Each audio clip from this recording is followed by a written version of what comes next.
sendero está abierto, donde camina el vagabundo olvidado con su jaula de tiempo, tras la montaña bajo tierra, hacia las nubes ensangrentadas, donde la araña siga tejiendo hasta que la jaula sea tan grande que solo pueda caber tu pelo.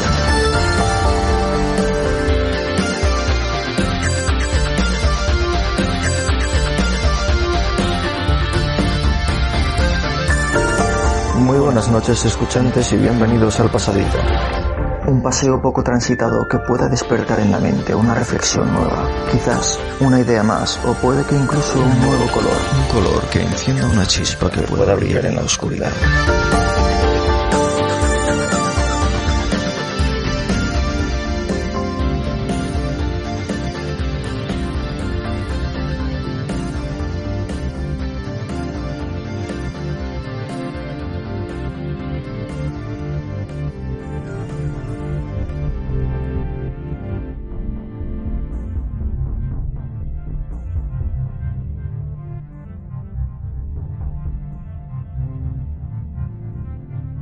Satanismo.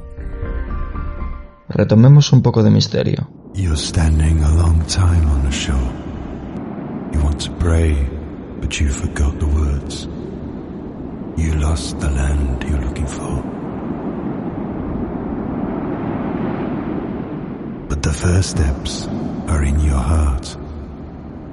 Some answers come from tears. Hace unos días escuché un tema llamado My Church is Black, y el comentarista exponía que dicha canción pertenecía a Nergal, nada más y nada menos que el líder de la banda de black metal polaco Behemoth. Al instante algo no me encajaba. Tuve que rebobinar, puesto que el estilo que estaba escuchando me recordaba por momentos al rock psicodélico de Jim Morrison en sus eternos The Doors. Incluso me llamó la atención porque también recordaba un poco a los nuevos Ghost, mucho más cercano a algo como un folk metal sureño o blues country que al metal extremo. Pues bien, la canción tiene casi 6 millones de reproducciones solo en Spotify.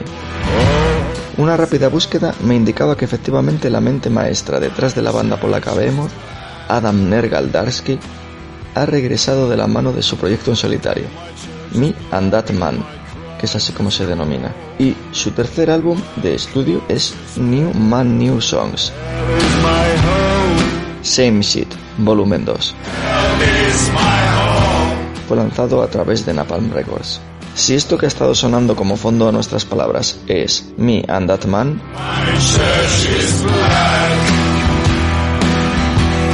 esto otro es Behemoth.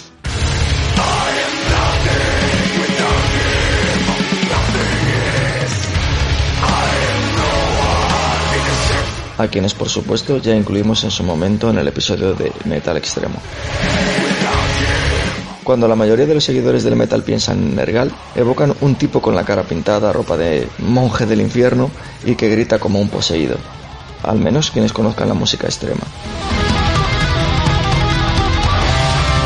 Por ello, al ver en directo al vocalista de Behemoth en su lado más suave, aunque igual de oscuro, también hay que decirlo, en ese momento nos preguntamos cómo esto era posible, cómo alguien tan pulcro musicalmente hablando, con una reputación y agresiva imagen dentro del metal extremo, de corte satánico, se había encaminado en tal proyecto. Evidentemente, al fijarse más detenidamente en las letras, se observa que la esencia sigue ahí, con canciones como Quemando Iglesias, Corre con el Diablo, Atraviesa mi corazón y Espera a morir.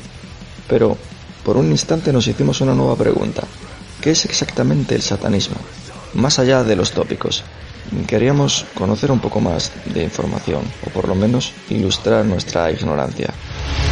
Quizás estos tipos satánicos no sean tan sombríos, pensamos. Quizás no siempre llevan maquillaje negro en sus rostros o en sus almas. Nos preguntábamos qué hay más allá de la filosofía o la fe, la parte antropogénica en la vida. Pues bien, según el diccionario, el satanismo es el conjunto de creencias y prácticas relacionadas con el culto a Satán o al demonio, pero también puede ser perversidad, maldad o astucia con que se actúa y que parecen propias del demonio. Sin embargo, para nosotros no es suficiente esta definición, ni tampoco parece serlo para Satanistas de España, la primera asociación de esta confesión reconocida por el Ministerio del Interior en España, quienes afirman ser satanistas es buscar empoderarte, instruirte y librarte lo máximo posible de los condicionantes que no se ajustan a tu naturaleza.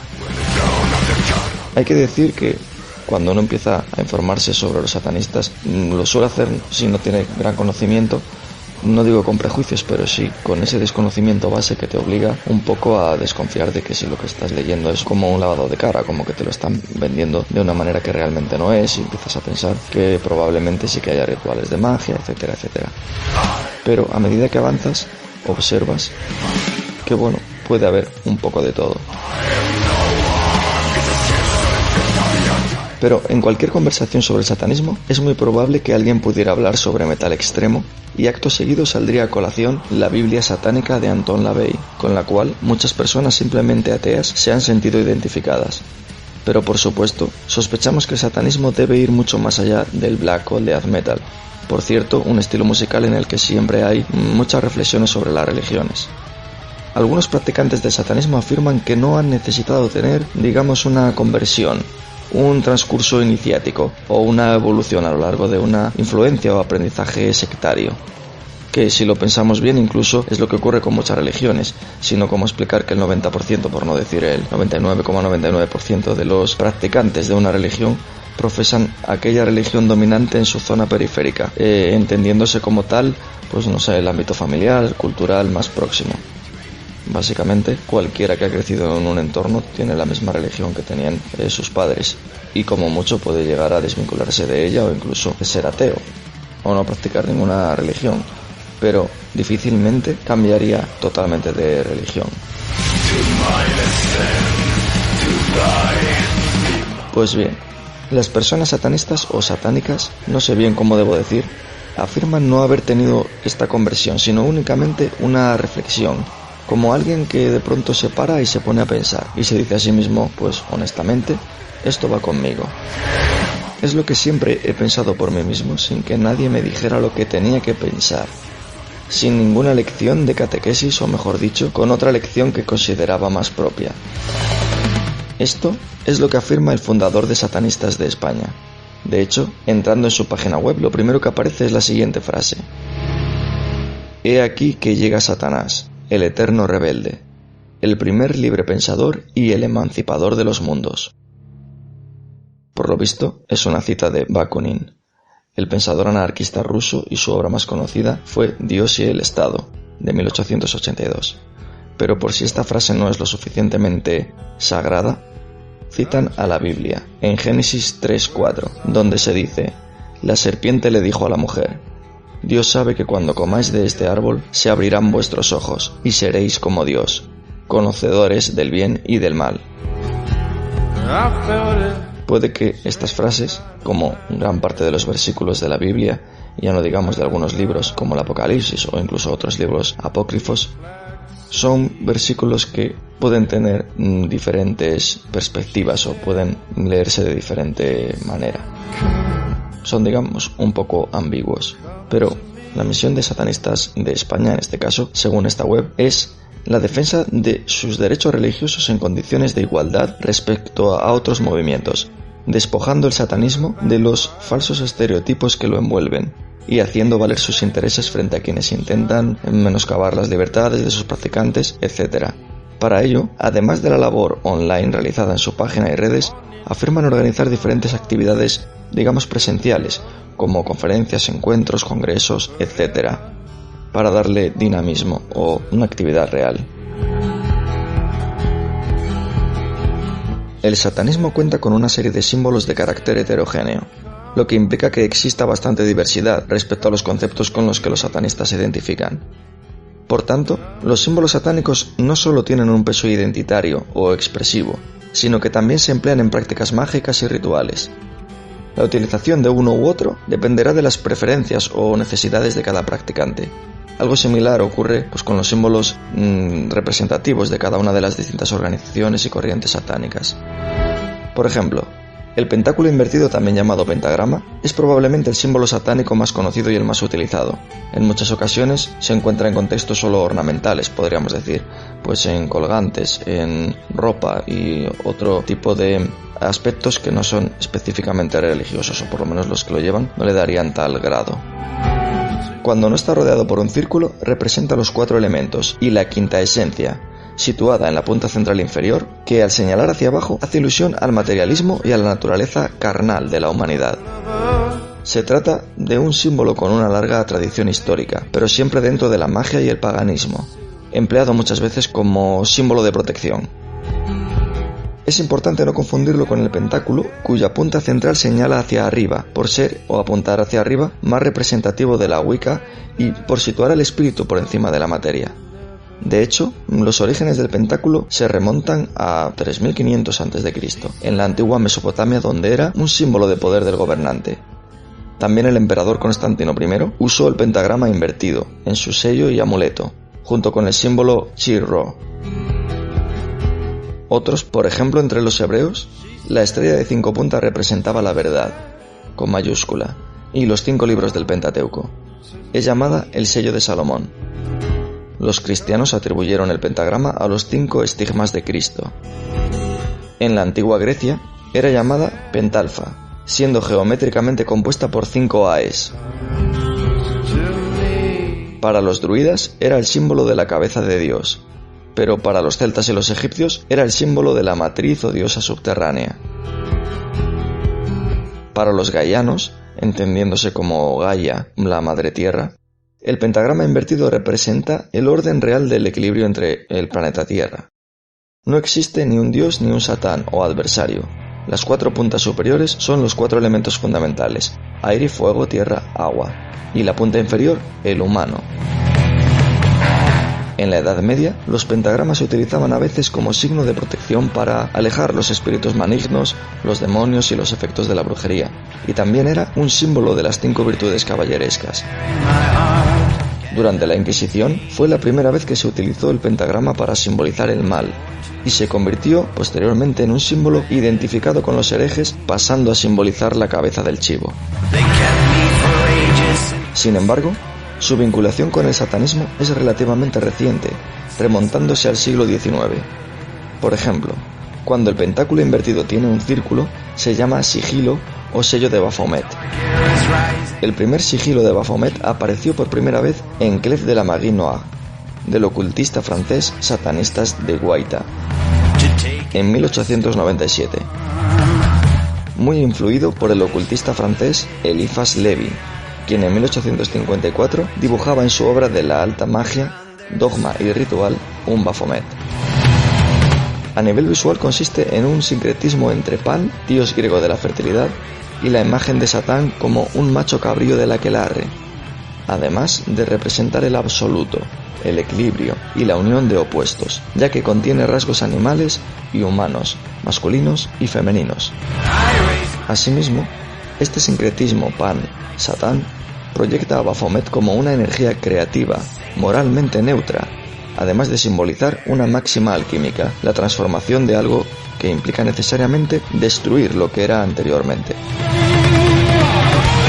Pero muchos otros símbolos satánicos, por no decir el resto, son incluso más modernos, a excepción quizás de algunos sellos que tenían un carácter referente a antiguos demonios o otro tipo de entidades de los cuales se ha extraído, como cambiando el contexto, muy probablemente modificando el sentido, a excepción quizás del sello de Lucifer, encontrado en Grimorium Verum, un libro que muestra y explica cómo se llevan a cabo los pactos con espíritus, que explica también gran diversidad de fórmulas mágicas y la relación y el papel que desempeñan los sellos.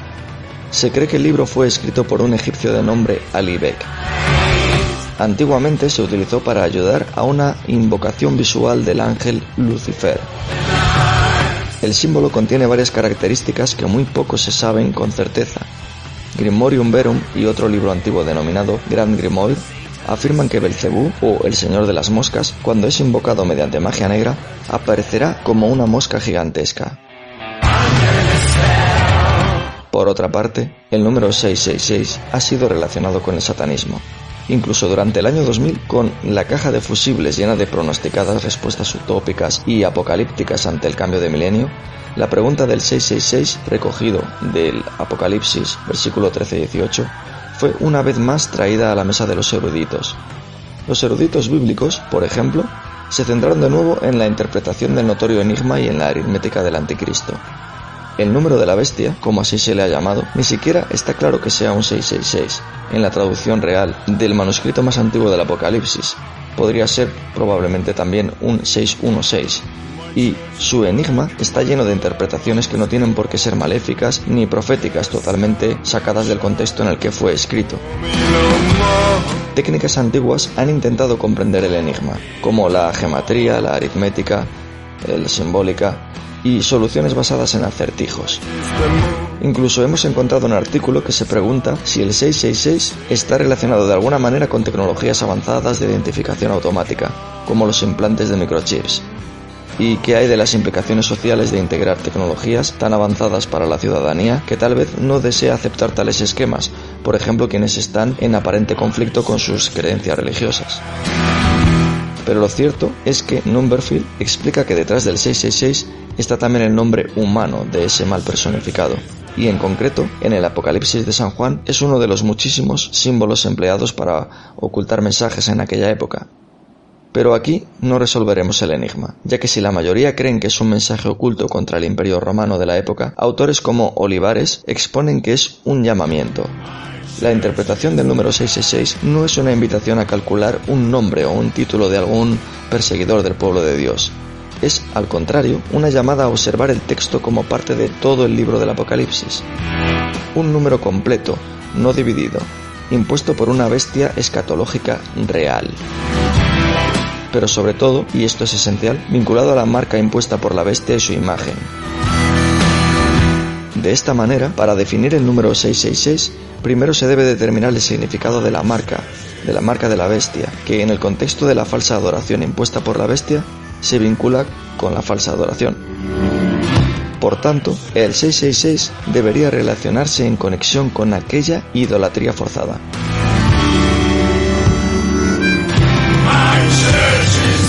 Pues bien, la noción de satanismo surgió en los manuscritos evangélicos y desde entonces ha aparecido repetidamente, pero muchos autores lo consideran más una corriente filosófica religiosa contemporánea. Hablar de satanismo es hablar de Anton LaVey y su Biblia, de la Iglesia de Satanás. Satanás ha sido un personaje cambiante a lo largo de su historia que se remonta al menos a 2500 años. Durante la mayor parte de su historia, el diablo fue representado como el archienemigo de Dios, la representación del mal absoluto. Sin embargo, solo en el siglo XVII el diablo fue percibido en términos más simpáticos, en gran parte debido al paraíso perdido de John Milton. En el siglo XIX, este enfoque había comenzado a cambiar con los románticos, con los escritores románticos sobre todo, algunos de los cuales representaban un carácter más heroico. En el siglo XX, Aleister Crowley asumió el título de La Bestia 666 y no se avergonzó de ser considerado el hombre más perverso del mundo. Poco después, a mediados del siglo XX, en la niebla de los movimientos contraculturales, la figura de Satanás fue agarrada una vez más por los inconformistas. El más notorio de ellos fue Anton LaVey, quien fundó la Iglesia de Satanás en 1966. Fue durante la segunda mitad del siglo XX cuando surgió un movimiento satánico abierto, que persiste hasta hoy, con una importante presencia de los medios de comunicación e incluso la cultura, como la música o el cine. Es muy poco probable que los templarios hayan sobrevivido a la persecución llevada a cabo por Felipe IV de Francia en el siglo XIV. Pero incluso los cultos contemporáneos, que afirman descender de los templarios, rechazan la conexión satánica templaria, como, con toda probabilidad histórica, una burda distorsión. LaVey, en cambio, afirmó que los templarios adoraban al diablo, pero por supuesto, a diferencia de las sucesivas teorías de la conspiración, que siguen afirmando que los templarios llevan a cabo abominaciones rituales en secreto, LaVey simpatizaba con el supuesto culto satánico de los templarios. Durante la época de la locura de la caza de brujas, los inquisidores creían que parte de la misa negra, en los sábados, que el Padre Nuestro se recitaba al revés. Supuestamente, esta era una estrategia que Satanás utilizaba para hacer parodias de los elementos más sagrados de los rituales cristianos. Una vez más, con el único propósito de causar escándalo, LaVey intentó parodiar un elemento sagrado del cristianismo invirtiéndolo. Esta vez, en lugar de invertir el Padre Nuestro, LaVey trató de invertir la cruz. Así es como en algunas subculturas modernas la cruz invertida se utiliza como símbolo satánico.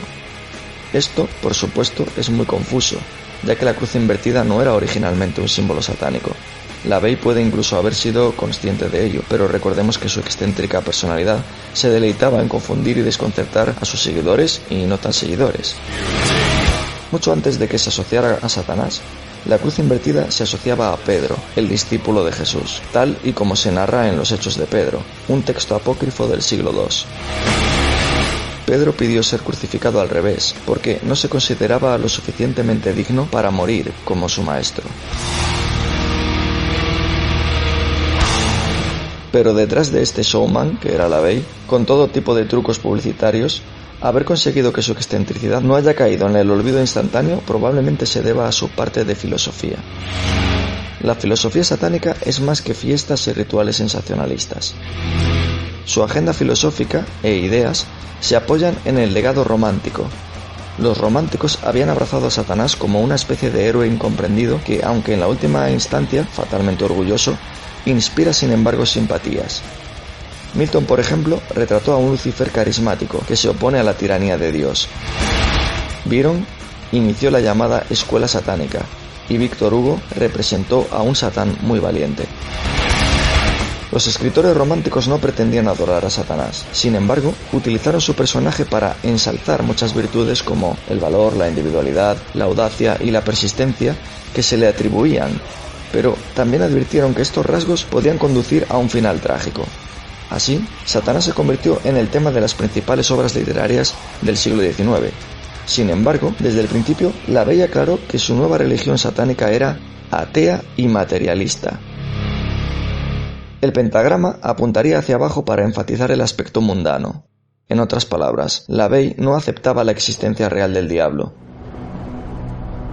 Al principio, LaVey tenía algunas inclinaciones por el ocultismo y la magia. En ese caso, no eran tan materialistas como afirmaba, ya que parecía presuponer que en los hechizos mágicos entran en juego misteriosas fuerzas ocultas. Sin embargo, con el paso del tiempo, LaVey se alejó de la filosofía ocultista y trató de ser más coherente con el materialismo, que niega la existencia de fuerzas sobrenaturales que actúan sobre la naturaleza.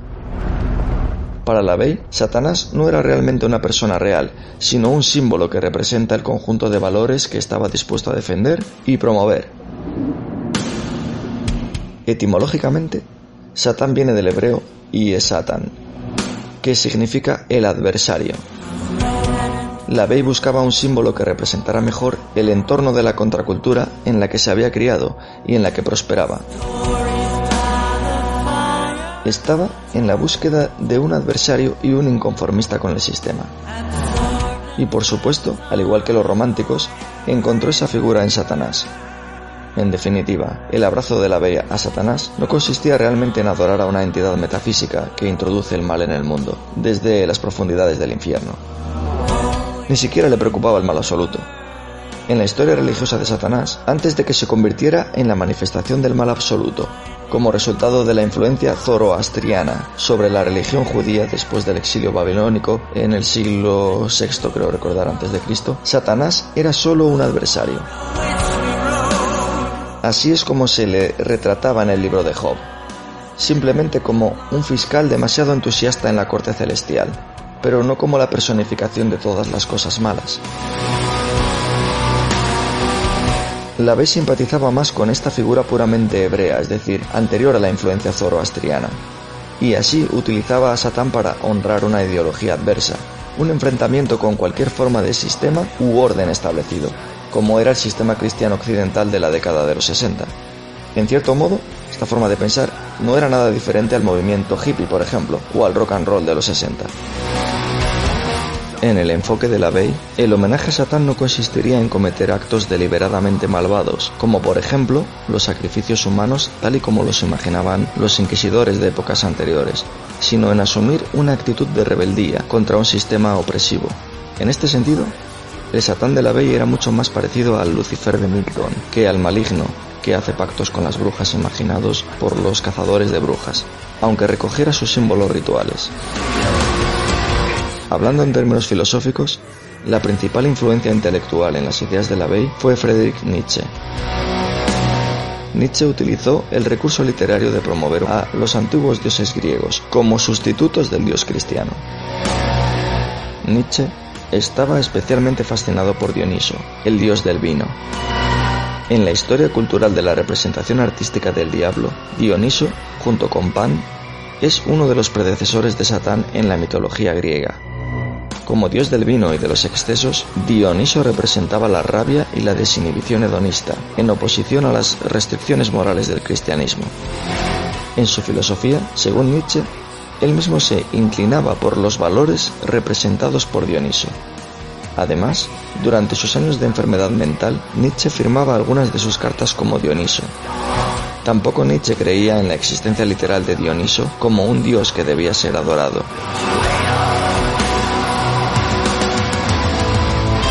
Lavey intentó algo muy similar, pero en lugar de elegir a Dioniso de la mitología griega, eligió Satanás de la tradición cristiana. Nietzsche creía que la distinción tradicional entre el bien y el mal se debía en realidad a una distorsión impuesta por los primeros cristianos. Nietzsche consideraba que el sistema ético cristiano que enfatizaba la misericordia, la caridad y la ayuda a los débiles constituía lo que él llamaba una moral de esclavos. Al hacer hincapié en la misericordia y al menospreciar los placeres de la vida, que se suspenden hasta la otra vida, la moral cristiana había perjudicado gravemente la vitalidad humana. Por decirlo de otra manera, los seres humanos tienen un impulso instintivo animal hacia la dominación, pero la moral cristiana, permeada por el resentimiento, reprime continuamente ese impulso. El cristiano ha impuesto un ideal ascético de renuncia a los placeres de la vida y también ha suprimido el potencial de acción y de afirmación vital de los seres humanos. En opinión de Nietzsche, el cristianismo es fundamentalmente la religión de los mediocres, que se dejan llevar por la masa. La liberación de esto está representada por el símbolo de Dioniso, por Satanás o, en la actualidad, por el propio yo y en el individualismo tras la pantalla. Esta liberación consiste en la reafirmación de las virtudes aristocráticas que permiten a los individuos resistir el poder de las multitudes, y son capaces así de tomar sus propias iniciativas en busca del placer y la autorrealización. Estos valores formarían parte de una moral del amo, que afirmaría los placeres de la vida, la dominación, la vitalidad no reprimida y la creatividad.